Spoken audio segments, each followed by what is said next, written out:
E está começando mais um Entre Chaves, o seu podcast de desenvolvimento de software. Eu sou Felipe Chagas e hoje a gente vai falar sobre um tema polêmico aí, né? Exige muita discussão, muitos para um lado, outro para outro. Vale a pena investir numa carreira mais generalista ou numa carreira mais especialista, né? Então vamos aqui conversar um pouquinho sobre esse assunto de uma maneira mais ampla. Tô aqui ao lado também do Jota. E aí, Jota? Oi, Chagas, tudo bem? Estou de volta aqui. Hoje vamos falar sobre full stack, generalismo e tal, mas a única verdade que eu tenho sobre esse assunto, a única certeza é que full stack mesmo só Leonardo da Vinci. A gente no máximo sabe uma ou duas coisas. Temos o Enoch acompanhando hoje também. E aí, Enoch? E aí, Jota, e aí, Chagas, já.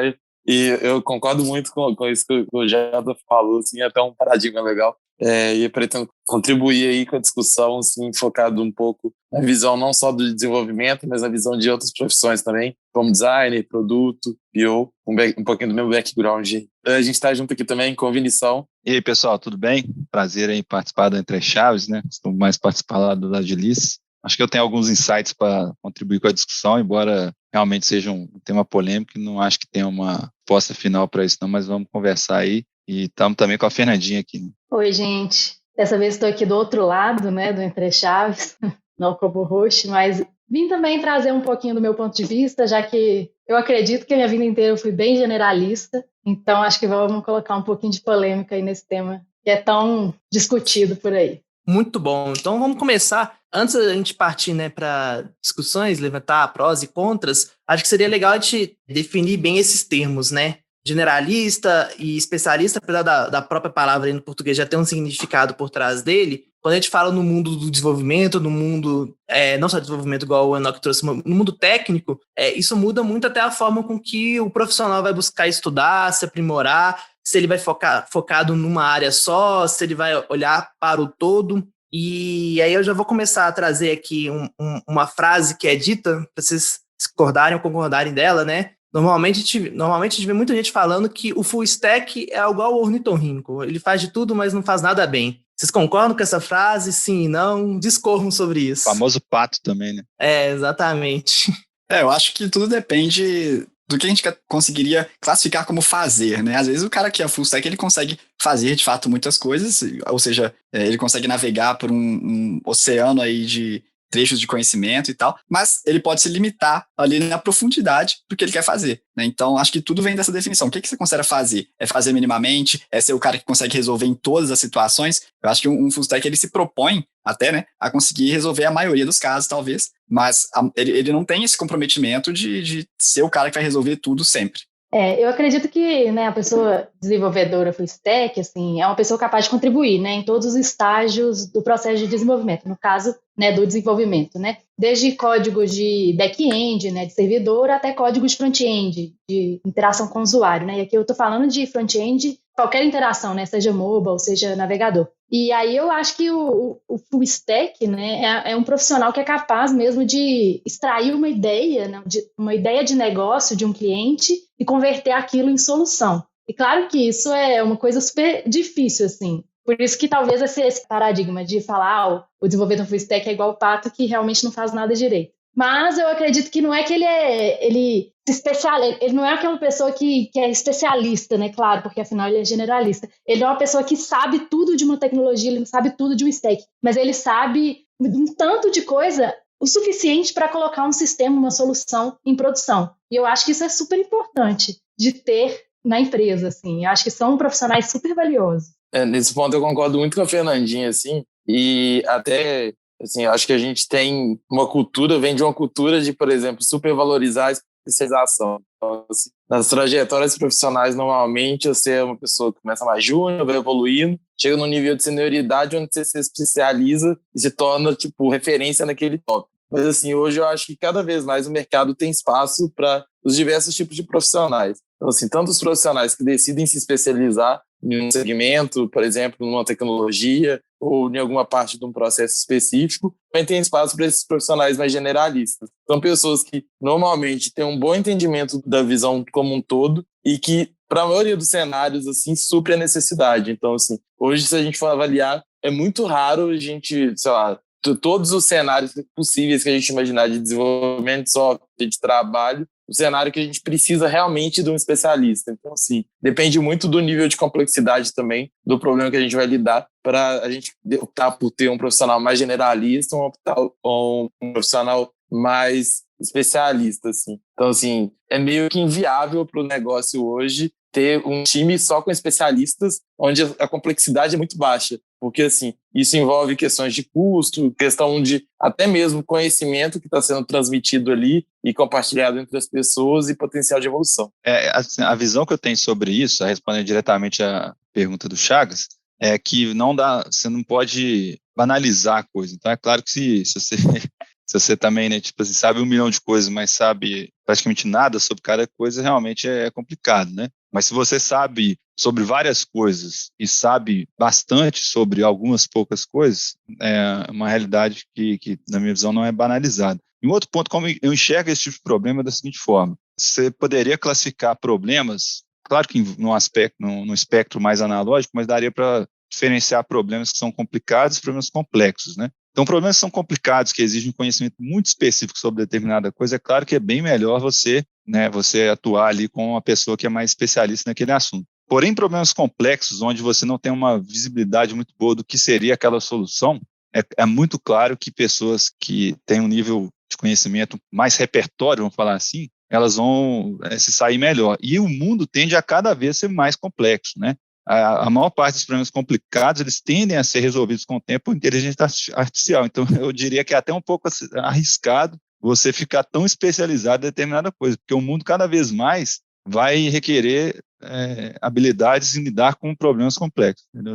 Eu enxergo um pouco assim essa situação. Dando minha opinião também sobre o assunto, eu acho que é igual formações clássicas, né, faculdade, etc e tal, quando a gente está aprendendo uma área de conhecimento, a gente passa por todas as outras áreas. Eu acho que conhecer um pouco de todo o ciclo do desenvolvimento é importante para tornar a gente um profissional mais completo. E aí, inclusive, entra até na discussão, eu acho que a gente falou isso até no Entre Chaves aqui da relação de design e desenvolvedores. Saber um pouco de design para um desenvolvedor e saber um pouco de desenvolvimento para um designer, eu também acho que é benéfico. Então, quando você conhece todo o ciclo de desenvolvimento e que não é restrito só a front-end e back-end, a gente está falando da questão de segurança também, da questão de DevOps, da questão de infraestrutura, saber mexer no Linux, né, Jota? Quando a gente conhece todo o ciclo aí, ponta a ponta, eu acho que a gente se torna um profissional mais completo, independente da área que a gente vai atuar.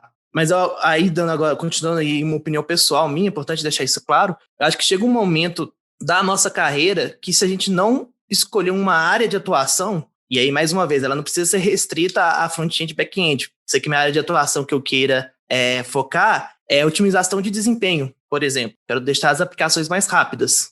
Eu acho que a gente começa a ficar estagnado, porque a gente tenta abraçar um mundo maior do que a gente consegue. É lógico que existem Leonardo da Vinci, eu acho que todo mundo conhece um profissional que tem um conhecimento muito aprofundado em muitas áreas, mas isso são pontos fora da curva. Pensando assim, na gente como a gente, é bom escolher uma área para se tornar uma referência nisso, até por uma questão de crescimento, de valorização do mercado, enfim, vários motivos.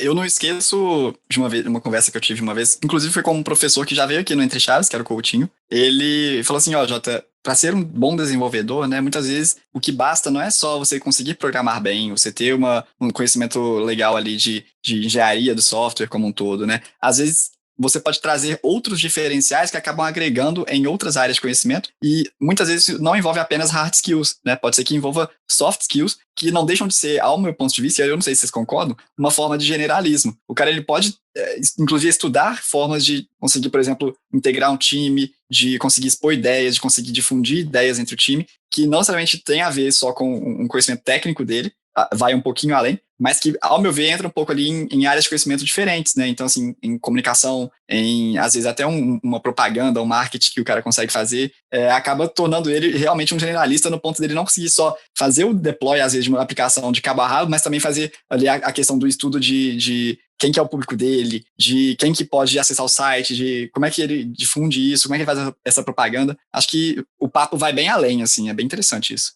Eu acho que tem um ponto aí também, em cima disso que o Jota falou muito, assim, e do que o Chagas falou também, que, assim, querendo ou não, os profissionais hoje em dia têm a necessidade de ser um pouco generalista para entender como é que funciona o trabalho em equipe, propriamente dito, que hoje a gente cada vez mais está lidando com outros tipos de profissionais no dia a dia, e se a gente não entender um pouquinho do todo, a gente não consegue trabalhar de forma integrada tão bem. Assim, eu acho que a questão da especialização, ela vem sim como uma oportunidade de mercado, assim, de crescimento profissional muitas vezes, mas não necessariamente ela é o único caminho, assim. Então, por exemplo, hoje existe uma discussão muito assim de, por exemplo, sei lá, um profissional focado em fazer, por exemplo, pesquisa na área de design, por exemplo, tem um reconhecimento maior sobre um profissional que está focado em fazer, sei lá, a parte de prototipação visual. Mas aí, assim, o trabalho como um todo, o resultado, o valor do trabalho só é gerado utilizando tipo, os dois profissionais, querendo ou não. Então, assim, são, de certa forma, complementares. Então, assim, uma das minhas maiores questões em relação à especialização, muitas vezes, é que a gente coloca a especialização como um segundo patamar de evolução profissional e, assim, muitas vezes não levando necessariamente em consideração o que os profissionais estão buscando. Então, assim, tem profissionais que querem seguir uma carreira mais generalista. E aí, muitas vezes, a gente, por cultura mercadológica mesmo, a pessoa acaba deixando de fazer coisas que ela gosta de fazer no dia a dia para focar em fazer alguma coisa que talvez é só parte do processo ou parte do que ela gosta de fazer, mas não necessariamente é tudo que ela gosta de fazer. Uma outra reflexão que eu tenho sobre esse assunto também, que eu observo até mais na geração mais suas aí, que são um pouco mais velhos que você, às vezes um anseio, às vezes talvez seja pelo que o Enoch falou ali, dessa influência de mercado, tender a querer seguir trajetórias mais especializadas muito no início, assim, da sua carreira, da sua idade. Tipo assim, a gente acaba descobrindo ao longo da vida as coisas que a gente gosta, muito experimentando. Então, assim, não tem nem condição de você já criar uma imagem, tipo assim, não, eu gosto exatamente disso, sabe? Parece assim, se eu fosse orientar minhas filhas, né? Eu orientaria para que elas, no mínimo, se elas fossem querer se especializar, pelo menos elas meio que, primeiro, tivessem um repertório um pouco maior, tendo vários tipos de experiência, né? Eu lembro, assim, dar um exemplo bem concreto, assim, né? Eu fiz engenharia, né? Eu acho que alguns aqui fizeram, não sei se o Chagas fez, a Fernandinha acho que fez também. Mas, por exemplo, na engenharia você pode falar assim, mas o que você usa da engenharia? Eu uso o repertório que eu aprendi lá de modelos mentais, forma de pensar, entendeu? Eu não teria isso se eu não tivesse feito lá, e eu acho que eu uso bastante isso aí. Eu usei bastante na época que eu era desenvolvedor e acredito que eu uso hoje nas minhas funções mais corporativas, são extremamente úteis para mim. Então, eu acho que essa especialização prematura, isso aí eu diria que é bem prejudicial na minha visão. O pessoal diz para ser promíscuo com tecnologia, né, no início da carreira, eu acho que é bem alinhado com isso aí. Esse exemplo que o Vinição deu é bom, que, por exemplo, eletromagnetismo me ensinou o quê? Ensinou a sofrer sem chorar, que é um skill importante que a gente precisa ter aí no mercado. Como assim você não calcula o campo magnético criado por um toroide em movimento todo dia, Chagas? Por incrível que pareça, não. Mas eu concordo totalmente, né, com o que o Vinição falou e com o que o Enoch falou também. Eu acredito que as pessoas hoje elas estão querendo muito se especializar no início, e eu acredito que no início é o momento que você tem que experimentar um tanto de coisa, porque na verdade, assim, você nem sabe muito bem o que você realmente gosta, o que realmente vai ser tendência, sabe?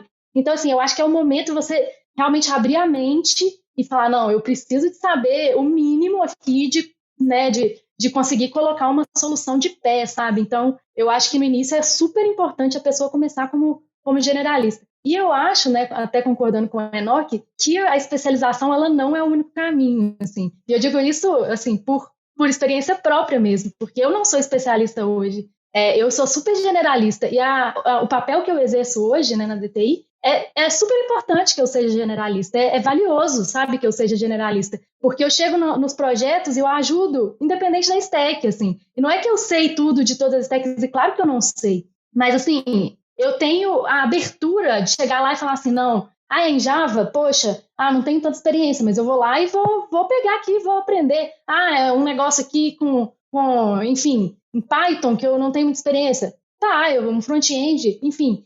Então, assim, eu acredito que é super valioso para esse tipo de atuação que eu faço hoje, né, que é ajudando os squads. Então, eu acredito também que a DTI, né, como empresa, pensando agora, né, na minha trajetória, lá no início, por ser uma empresa pequena que estava começando, muitos profissionais se tornaram, né, generalistas, porque eram os profissionais que precisavam para colocar aquilo ali funcionando, sabe? Era o que precisava para aquilo andar. Então, assim, a gente tinha muita responsabilidade sobre um projeto. Então, né, a gente entrava lá para colocar aquele sistema em produção. Então, você tinha que fazer front, tinha que fazer back, tinha que pensar em segurança, você tinha que estudar um DevOps, tinha que estudar, né, como fazer a infra daquilo. Hoje, como a DTI já é consolidada, é muito mais fácil investir em profissionais especialistas, né? Porque agora, sim, eu consigo trazer pessoas mais especializadas. E eu acredito que essas pessoas especializadas, elas não deviam estar no micro, sabe? Eu não acredito, como até o Enoch já falou, sobre complexidade de sistemas, eu não acredito que essas pessoas têm que estar em todos os micros, ou seja, que todo squad tem que ter um especialista. Eu não acredito nisso.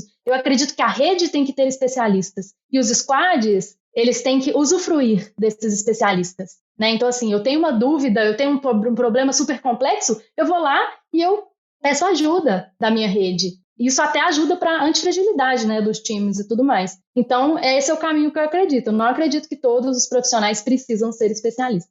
Mas ao mesmo tempo, né, só para ponderar do outro lado, existem cenários que você precisa ter uma pessoa com mais, assim, usando o termo especialista, mas não necessariamente que ele vai ser o cara daquilo, mas uma pessoa que tem conhecimentos mais aprofundados em relação a um tema. Então vamos pegar a questão aí do front-end, que é a moda da garotada, né? Todo mundo quer trabalhar com front-end. Hoje em dia, em grande parte das aplicações, a arquitetura de front-end, ela é muitas vezes mais complexa do que a arquitetura do back-end que está suportando ela por trás. E muitas vezes programadores back-end, né, vão mexer com o front meio que subestimando a complexidade que estão ali, não usam os recursos certos para poder resolver os problemas e constroem soluções tecnicamente frágeis. Às vezes um perfil generalista ele vai saber construir a solução, mas não vai construir da melhor forma. E tem cenários, né? Não, mas aqui é um MVP, a gente precisa ter, né, essa mobilidade, que isso vai ser vantajoso, a gente tem que entender isso, que a gente vai estar gerando uma dívida técnica conhecida e que em algum momento isso vai ter uma atuação, mas tem outros lugares que a dívida técnica ela é crítica, que a gente tem que minimizar a produção de dívida técnica. E aí, nesses momentos, a gente também não pode ter o medo de, não, aqui é necessário ter um especialista e um especialista no micro, que vai estar atuando ali no dia a dia. Então, eu acho que exige um feeling de entender projeto a projeto, caso a caso, para a composição das equipes, né? E é engraçado que quando a gente pega a metodologia do Scrum, ele nem se preocupa com isso, ele fala que todo mundo é dev.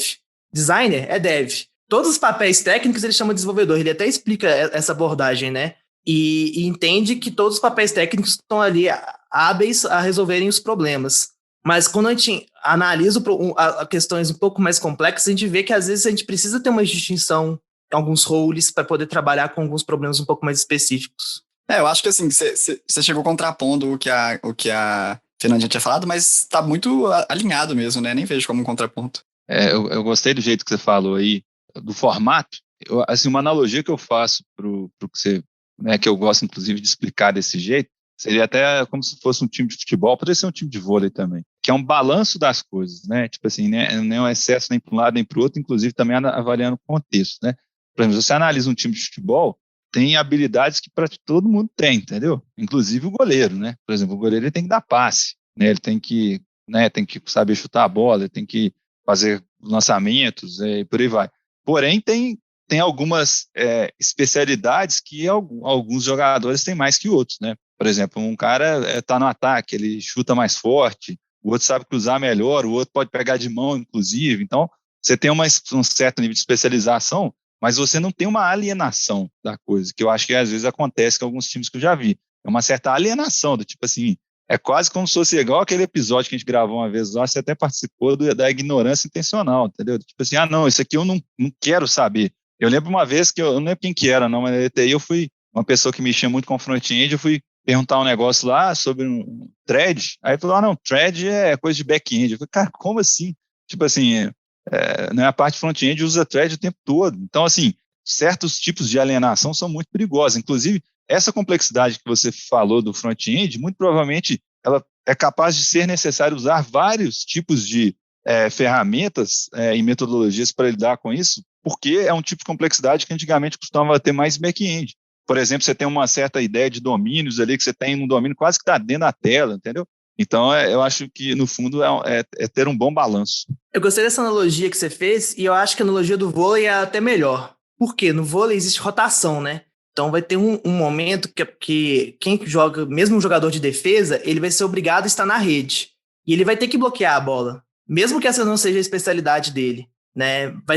E aí nessa rotação é uma rotação que o time está um pouco mais frágil, porque um cara que é mais forte de defesa está no ataque. Mas o time não pode desmoronar e perder um monte de ponto enquanto ele estiver na rede, né? Então, bem legal essa analogia. É o negócio da antifragilidade. Se eu tenho... Claro, a gente consegue ver também alguns conceitos aí na internet sobre, não sei se vocês já ouviram falar, sobre profissional T, assim. É uma pessoa que é especialista em um negócio, mas que ela também tem conhecimentos generalistas em vários outros locais, assim. Eu acho que é bem isso, assim, são essas pessoas, né, que acabam dando essa antifragilidade para o time, porque, claro, elas gostam mais de mexer com, sei lá, com um back-end da vida, mas se tem que mexer com front-end, beleza, elas mexem também. Eu acho que, tipo, dentro de uma mesma seara do conhecimento, o cara pode ser um profissional T. Por exemplo, vou usar meu caso particular. Eu gosto muito mais de front-end do que de outras áreas, mas eu não sou um especialista em uma framework, por exemplo. Então, eu acho que isso também é possível, né? Dentro de um mesmo âmbito ali, você conseguir ter uma visão geral. Então, assim, eu vejo o geral que eu acho legal de front-end, mas, se precisar, eu consigo atuar especificamente em uma framework ou outra. Acho que ali definir, né, se o cara é full stack só entre back-end e front-end ou, sei lá, banco de dados, pode até ser um limitante, né? O cara, às vezes, ele pode ter um foco um pouco maior no front, mas a especialidade dele é em componentes, por exemplo. Então, é bem pouco delimitada, né? Onde está a fronteira ali. Fazer um off-topic rapidinho aqui. Ontem o River jogou contra o Santa Fé e os jogadores estavam tudo com Covid, só tinha 11 jogadores para jogar, e uma pessoa da linha foi no gol e eles ganharam de 2-1. Tá vendo? Tava antifrágil o time deles. Uma coisa que vocês me falaram aí que me lembrou um assunto, vocês estavam usando muito o termo gostar, né? Eu gosto muito disso, e aí eu vou me especializar na área que eu gosto. E aí eu vou falar alguma coisa que provavelmente a galera mais nova no mercado aí vai começar a me detestar, que a gente não tem que fazer só o que a gente gosta também. Vai te cancelar, Alexandre? Vou ser cancelado, hashtag cancelado. A gente não tem que fazer só o que a gente gosta. Até mesmo porque senão a gente não trabalhava, né? Ficava vendo anime o dia todo. Ou jogando videogame. Eu já até usei Linux, Chagas. Pois é. Muitas vezes a gente vai se especializar por causa do contexto que a gente está inserido. Então, por exemplo, vou dar um exemplo pessoal aqui na DTI. Aprender front-end, mesmo sendo a área que eu não gosto, que eu não sou especialista, fez com que eu tivesse muitas oportunidades de crescimento dentro da empresa, no mercado, de forma geral. Porque eu estava num contexto que o problema principal a ser resolvido ali era de front e tinha uma oportunidade de mexer com tecnologias de ponta de front. Então, muitas vezes eu vejo muitos profissionais que fecham portas porque eles não querem, não é nem se especializar, mas assim, não querem se aprofundar num tema porque, eu não gosto, e perdem muitas oportunidades de se tornarem profissionais melhores, pessoas, né, com um conhecimento mais transversal. Então, acho que a gente tem que tomar muito cuidado também, porque é uma zona de conforto muito grande, né? E a situação do mercado, às vezes, estava influenciando isso. Eu faço só o que eu gosto. Obviamente, ninguém tem que ser infeliz no trabalho, não é isso que eu estou dizendo. Mas a gente tem que estar atento também com o contexto que a gente está ali e aproveitar o melhor dele e as oportunidades que a gente tem para aprender dentro desse contexto. É isso aí, né? A vida profissional tem concessões, né? Uns usam Linux, outros mexem com front-end. Não só a profissional. Vocês verão quando vocês tiverem filhos. É verdade. Você vai aprender mais do que nunca que você não faz só o que você gosta, pode ter certeza. Acordar de madrugada. Eu concordo totalmente. Eu acho que isso está acontecendo muito nessa nova geração, assim, né? De tipo, eu acho que é exatamente o que você falou, né? O mercado está muito aquecido. As pessoas pensam, se eu não vou fazer aqui o que eu gosto, eu vou mudar para outra empresa ali e vou fazer o que eu gosto, então... E às vezes a gente está fechando portas de aprender, igual o Vinição contou, coisas que a gente gosta. Exatamente. Às vezes de descobrir coisas que a gente gosta, né? Que a gente às vezes nem sabe que a gente gosta. Eu acho que é isso, é sobre a experiência, sobre ganhar a experiência. Então, acho que no início, principalmente, de novo, batendo nesse ponto, eu acho que as pessoas tinham realmente que abrir a cabeça delas e receber, né, que está sendo a oportunidade que está sendo dada. Melhorar repertório é essencial para o mundo que está aí e que está por vir. Eu reforço o que eu falei lá no comecinho, né? A gente não tem nem ideia do que vai acontecer com a questão de inteligência artificial. Muitas das coisas que hoje são feitas por desenvolvedores vão ser feitas no futuro por geradores de código, e isso é inevitável, né? Eu acho que uma boa síntese, então, do nosso papo todo é que o profissional hoje em dia, né, o cara que está começando lá na carreira dele, ele pode ter essa promiscuidade com a tecnologia, né, descobrir várias coisas, não necessariamente especializar nelas, mas ter uma busca em largura, né, utilizando aí jargões da computação. E aí ele resolve lá, seja por necessidade, seja por vontade, se ele quer especializar em alguma coisa, né? E aí a lista de full stacks de verdade mesmo, então a gente pode acrescentar só o Leonardo da Vinci, pais e mães, então... Exatamente. Temos aí a lista completa de quais são as pessoas full stack. Então é isso, a gente agradece aí todos os ouvintes. Um beijo no coração e até terça que vem. Tchau, galera. Tchau, pessoal. Alô, pessoal. Tchau, Até tchau. mais, gente. Obrigada.